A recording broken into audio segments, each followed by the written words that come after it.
दोस्तों, ट्रेडिंग और इन्वेस्टिंग आप दोनों से ही बहुत सारे पैसे कमा सकते हो, लेकिन इन दोनों में से अच्छा कौन है और ये दोनों होता क्या है, इसे आप ऐसे समझ सकते हो कि ट्रेडिंग और इन्वेस्टिंग दोनों ही शेयर मार्केट से पैसा बनाने के अलग अलग रास्ते हैं। अब ट्रेडिंग में क्या होता है कि आपको थोड़ी दूर चलने पर ही प्रॉफिट मिल जाता है, लेकिन इन्वेस्टिंग का रास्ता बहुत लंबा होता है। इसमें आपको प्रॉफिट बहुत समय बाद मिलता है और इन दोनों के बीच का जो मेन डिफरेंस है वो है टाइम। क्योंकि ट्रेडिंग में बहुत कम समय में आप प्रॉफिट बना सकते हो। आप एक महीने में, एक हफ्ते में, एक दिन में, यहाँ तक कि कुछ मिनटों में बहुत सारा प्रॉफिट कमा सकते हो। लेकिन इन्वेस्टिंग में कुछ महीनों में, कुछ सालों में, 5 साल, 10 साल, 20 साल, उससे भी ज्यादा लग सकते हैं प्रॉफिट कमाने में। अब आप यहाँ पे सोच रहे होगे कि यार अगर कम समय में हमें पैसा मिल सकता है तो हम लंबे समय का इंतजार क्यों करें। तो देखो, यहीं पे मेन बात आती है ट्रेडिंग और इन्वेस्टिंग को समझने की, क्योंकि ये बहुत इंपॉर्टेंट चीज है और ये बहुत क्लियर हो जाना चाहिए आपको इन्वेस्टमेंट शुरू करने से पहले। यहाँ पे मैं आपको बता दूं कि एक आदमी एक समय पे एक ट्रेडर भी हो सकता है और इन्वेस्टर भी हो सकता है, यानी कि एक आदमी ये दोनों काम कर सकता है, लेकिन उसे ट्रेडिंग और इन्वेस्टमेंट के बीच का डिफरेंस जरूर पता होना चाहिए। तो इस वीडियो में हम ट्रेडिंग और इन्वेस्टिंग को तो समझेंगे ही, इसके अलावा हम इन दोनों के बीच के जो मेजर डिफरेंसेस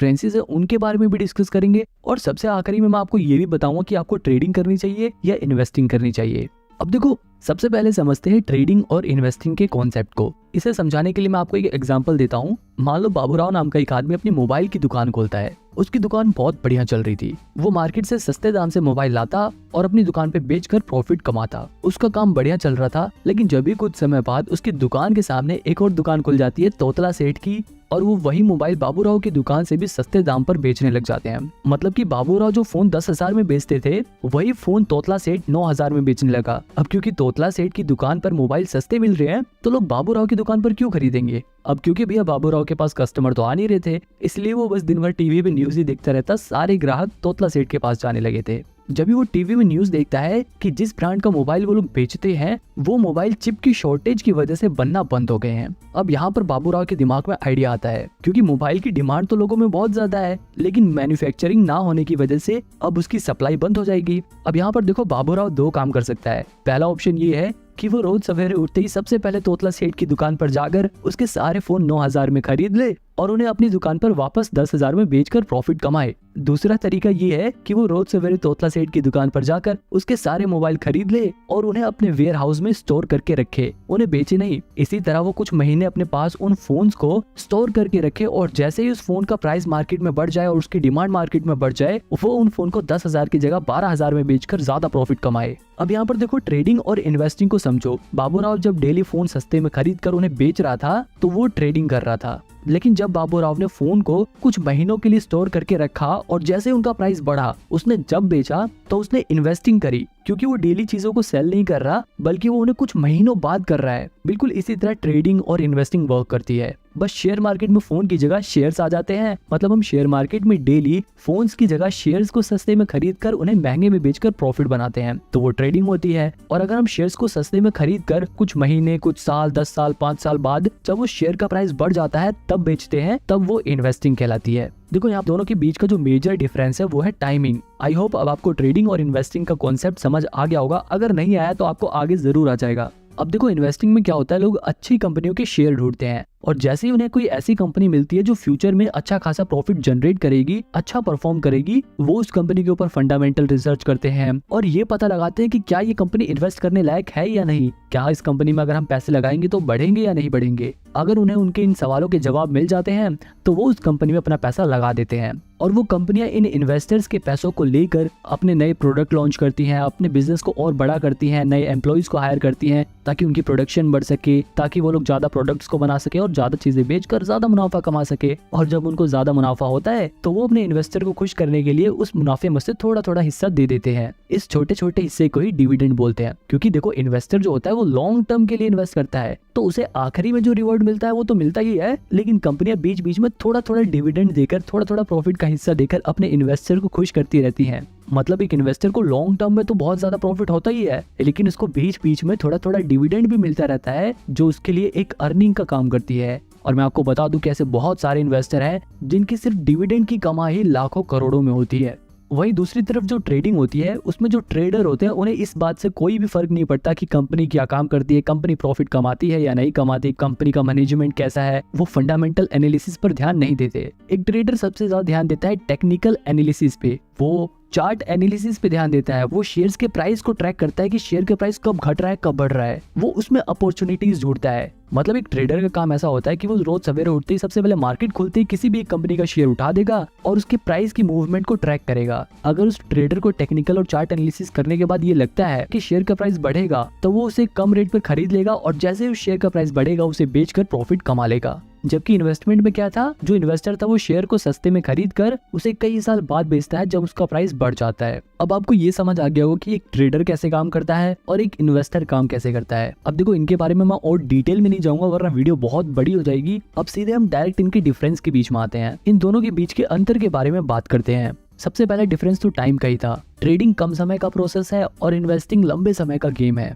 इसके अलावा अगर रिस्क के हिसाब से देखा जाए तो ट्रेडिंग में बहुत ज्यादा रिस्क होता है जबकि इन्वेस्टिंग में रिस्क बहुत ही कम होता है। अब ऐसा नहीं है कि इन्वेस्टिंग में बिल्कुल भी रिस्क होता नहीं है, हो सकता है कि शॉर्ट टर्म में शेयर का प्राइस गिर जाए, लेकिन अगर कंपनी अच्छी चुनी है आप लोगों ने तो लॉन्ग टर्म में उस कंपनी का शेयर प्राइस जरूर बढ़ेगा और इस वजह से इन्वेस्टिंग में रिस्क बहुत कम हो जाता है। वहीं ट्रेडिंग रिस्की इसलिए होता है क्योंकि ये एक तरह का गैम्बल है। मान लो दो दोस्त हैं, वो आपस में हेड टेल वाला गेम खेलने का डिसाइड करते हैं और बोलते हैं कि अगर हेड आया तो तू जीत गया और टेल्स आया तो मैं जीत गया। तो ये देखो ये एक तरह का गैम्बल है और शेयर मार्केट में भी बिल्कुल ऐसा ही होता है। बस वहाँ पे दो जनों की जगह बहुत सारे लोग आ जाते हैं और वो लोग हेड टेल की बजाय शेयर के प्राइस घटने या बढ़ने के ऊपर बैट लगाते हैं। मतलब बहुत सारे लोग होते हैं जिसमें से कुछ लोग ये अंदाजा लगाते हैं कि शेयर का प्राइस गिरेगा और कुछ लोग अपने पैसे लगाकर कहते हैं कि शेयर का प्राइस बढ़ेगा। और ये लोग अपने पैसे कहाँ लगाते हैं, ये लोग अपने पैसे लगाते हैं ब्रोकर के पास, यानी कि ग्रो जीरोधा जैसे ब्रोकर के पास अपने पैसे लगाते हैं। अब देखो अगर शेयर का प्राइस बढ़ गया तो ये वाले लोग जीत जाएंगे, अगर ये लोग जीत जाएंगे तो जो लोग हार गए हैं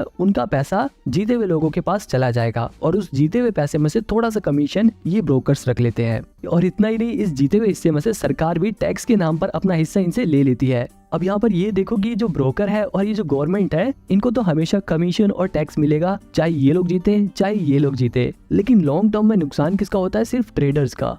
मतलब सिंपल सी बात यह है कि अगर ट्रेडिंग में आपने पैसे बनाए हैं तो वहीं दूसरी तरफ किसी ने अपने पैसे गंवाए हैं। कल को जब वो पैसे बनाएगा तो हो सकता है कि आप अपने पैसे गंवाओ, इसीलिए ट्रेडिंग रिस्की रहता है।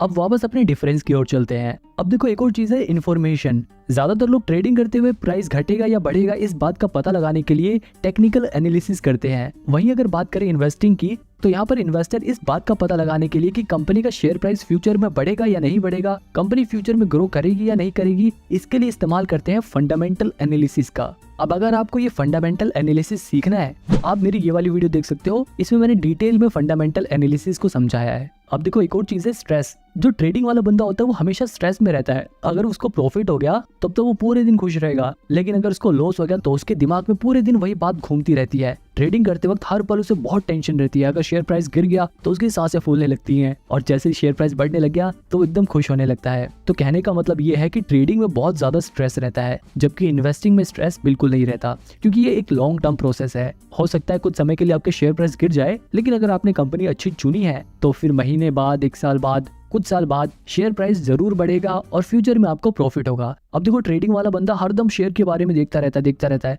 लेकिन इन्वेस्टिंग वाला बंदा आराम से एक बार इन्वेस्ट कर देगा और फिर कुछ टाइम बाद अपना देखेगा इन्वेस्टमेंट, अच्छा हाँ मेरा शेयर प्राइस जितना बढ़ गया या इतना गिर गया, फिर दोबारा बंद कर लेगा, क्योंकि उसे बेचना नहीं है, उसने लॉन्ग टर्म के लिए इन्वेस्ट कर रखा है। फिर कुछ समय बाद वो दोबारा से खोल के देखेगा कि हाँ भाई अब तो आज मेरे शेयर प्राइस बढ़ गए, वो कम देखेगा और उसको कम टेंशन होगी। लेकिन ट्रेडर को हर पल टेंशन रहती है, प्रॉफिट होने के बाद भी और लॉस होने के बाद तो ऑब्वियसली रहती है। एक और सवाल है कि ट्रेडिंग में ज्यादा पैसे हैं या इन्वेस्टिंग में। अब देखो इस सवाल का जवाब बड़ा ही मुश्किल है, क्योंकि ट्रेडिंग में आप बहुत कम समय में बहुत ज्यादा पैसा कमा सकते हो, लेकिन इन्वेस्टिंग में आप ज्यादा समय में इतना ज्यादा प्रॉफिट कमा सकते हो कि कोई सोच भी नहीं सकता। क्योंकि इन्वेस्टिंग में कंपाउंडिंग अपना असर दिखाती है और पैसा बढ़ते बढ़ते बढ़ते बहुत ज्यादा बढ़ जाता है। वही अगर ट्रेडिंग की बात करें तो ट्रेडिंग में एक प्लस पॉइंट ये है कि आप ट्रेडिंग को कम पैसे में भी कर सकते हो, यानी कि आप कम पैसा लगाकर भी प्रॉफिट जनरेट कर सकते हो। लेकिन अगर इन्वेस्टिंग की बात करें तो सिर्फ आप 1000-2000 लगा के बहुत सारा पैसा कमा नहीं सकते। आप ट्रेडिंग में 1000-2000 लगाकर 5-10 हजार रुपए का मुनाफा कमा सकते हो, लेकिन जैसे कि मैंने बताया था कि रिस्क यहाँ पे ज्यादा होता है। ट्रेडिंग में आपके ये भी चांसेस है कि आप अपने 1000-2000 रुपए गवा दो, लेकिन इन्वेस्टिंग में आपके 1000-2000 रुपए कुछ कम हो सकते हैं। अगर आपने बिल्कुल ही खराब कंपनी चुन ली तो हो सकता है कि आपके पैसे कुछ कम हो जाए, लेकिन पूरे कभी खत्म नहीं होंगे। बहुत ज्यादा गिरने लग गए तो आप उसे बेच सकते हो। तो मतलब ट्रेडिंग बहुत ज्यादा रिस्की है, लेकिन आप ट्रेडिंग में कम पैसे से भी ज्यादा पैसा कमा सकते हो। बात करें एक्सपेंस की, अगर आप ट्रेडिंग करते हो तो आपको ज्यादा चार्जेस देने पड़ेंगे, लेकिन अगर आप इन्वेस्टिंग करते हो, आप डिलीवरी में शेयर्स को खरीदते हो, तो आपको ब्रोकरेज कम देना पड़ेगा, यानी कि कम चार्जेस देने पड़ेंगे। जैसे कि मैंने आपको ऊपर वाले एग्जांपल में बताया था कि लोग ट्रेडिंग में बहुत सारी ट्रांजैक्शन करते हैं, इसलिए उनके ऊपर चार्जेस लगकर बहुत ज्यादा चार्जेस हो जाते हैं। लेकिन इन्वेस्टिंग में लोग एक बार शेयर खरीद लेते हैं तो उसे कई सालों बाद बेचते हैं, इसलिए उसके ऊपर चार्जेस बहुत कम लगते हैं। अगर लर्निंग की बात करें कि आप लोग ट्रेडिंग जल्दी सीख सकते हो या इन्वेस्टिंग जल्दी सीख सकते हो, अब देखो ये दोनों ही बड़ी कॉम्प्लेक्स चीजें हैं, पर मेरा ऐसा मानना है कि इन्वेस्टिंग सीखना ज्यादा आसान है एज कम्पेयर टू ट्रेडिंग, क्योंकि ट्रेडिंग बहुत ही रिस्की है। ट्रेडिंग में जो प्रोफेशनल लोग होते हैं सिर्फ वही पैसा बना पाते हैं, और जो नए लोग होते हैं उनमें से 90% लोग अपना 90% पैसा 90 दिनों के अंदर ही गवा देते हैं। अब अगर ब्रोकरेज चार्जेस की बात करें तो चाहे ट्रेडिंग हो या इन्वेस्टिंग हो, दोनों में ही जो ब्रोकरेज चार्जेस होते हैं वो हर ब्रोकर अपने हिसाब से अलग अलग चार्ज करता है। अगर बात करें ट्रेडिंग की तो यहाँ पर ब्रोकरेज चार्जेस 0.03% से लेकर मैक्सिमम 20 रुपीज पर ट्रांजैक्शन होता है ज्यादातर ब्रोकर्स का।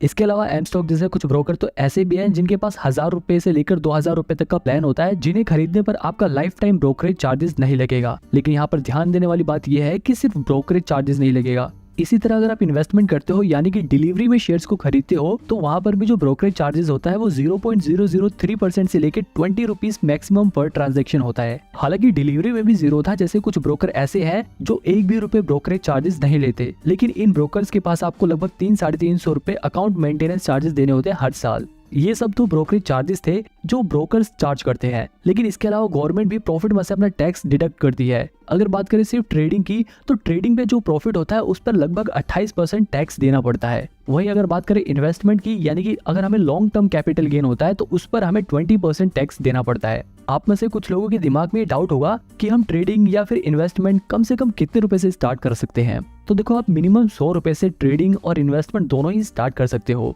ट्रेडिंग में आप अपना पैसा फ्यूचर एंड ऑप्शंस में लगा सकते हो, इंट्राडे ट्रेडिंग में लगा सकते हो। इन्वेस्टिंग में आप डायरेक्ट कंपनी के शेयर्स में अपना पैसा लगा सकते हो या फिर म्यूचुअल फंड के जरिए इन्वेस्ट कर सकते हो। अब देखो, यहाँ पर एक और चीज जो ध्यान देने वाली है, अगर आप ट्रेडिंग करना चाहते हो, अगर आप फ्यूचर एंड ऑप्शंस में इन्वेस्ट करना चाहते हो, तो इसके लिए आपके पास इनकम स्टेटमेंट होना जरूरी है। जबकि ट्रेडिंग में आपको इनकम स्टेटमेंट की कोई जरूरत नहीं होती, बस आप अपना डीमेट अकाउंट खुलवाओ और इन्वेस्ट करना स्टार्ट कर दो। ट्रेडिंग और इन्वेस्टिंग की बात यहीं पर खत्म करते हैं और मेन सवाल का जवाब जानते हैं कि आखिर आपको क्या करना चाहिए, आपको ट्रेडिंग करनी चाहिए या इन्वेस्टिंग करना चाहिए। अब देखो, आपको मैं यहाँ पे बिल्कुल साफ साफ बता दूं, अगर आप अभी बिल्कुल नए नए शेयर मार्केट के बारे में सीख रहे हो, तब तो बिल्कुल भी ट्रेडिंग की तरफ मत जाना। कभी आप ऐसा सोचो कि आप 1000-2000 रुपए लगा के उसे 5-10 हजार रुपए बना लोगे और फिर 5-10 हजार को 1 लाख करोगे और फिर 1 लाख को 1 करोड़, ऐसे करके आप बहुत सारे पैसे कमा लोगे। ऐसा नहीं होता। अगर आप बिल्कुल नए नए शेयर मार्केट में आए हो, पहली बारी बेशक आप कुछ पैसे बना लो, लेकिन उसके बाद आप अपने पैसे जरूर गवाओगे और वहीं पर आप डीमोटिवेट हो जाओगे। तो इसलिए पहले शेयर मार्केट्स के बेसिक्स को सीखो। इन्वेस्टिंग के जरिए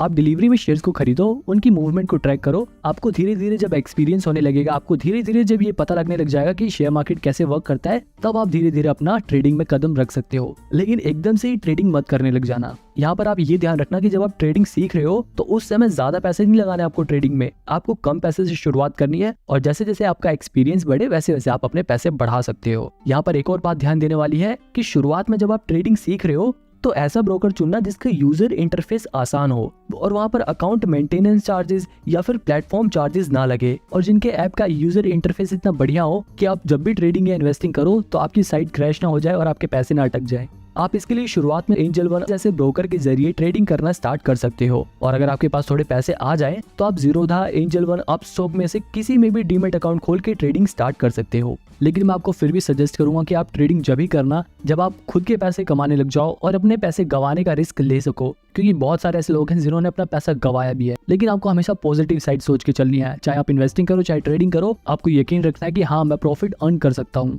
और अगर आप एक सैलरीड पर्सन, आप हर महीने कमाते हो, आपका मेन मकसद सिर्फ अपने पैसों को भविष्य में सिर्फ बढ़ाना है, तो ऐसे लोग सिर्फ इन्वेस्टिंग कर सकते हैं। वो लोग म्यूचुअल फंड में अपने पैसे लगा सकते हैं, उन्हें ट्रेडिंग करने की कोई भी जरूरत नहीं है। अब इन सभी ब्रोकर के बारे में डिटेल में जानने के लिए आप मेरी ये वाली वीडियो देख सकते हो।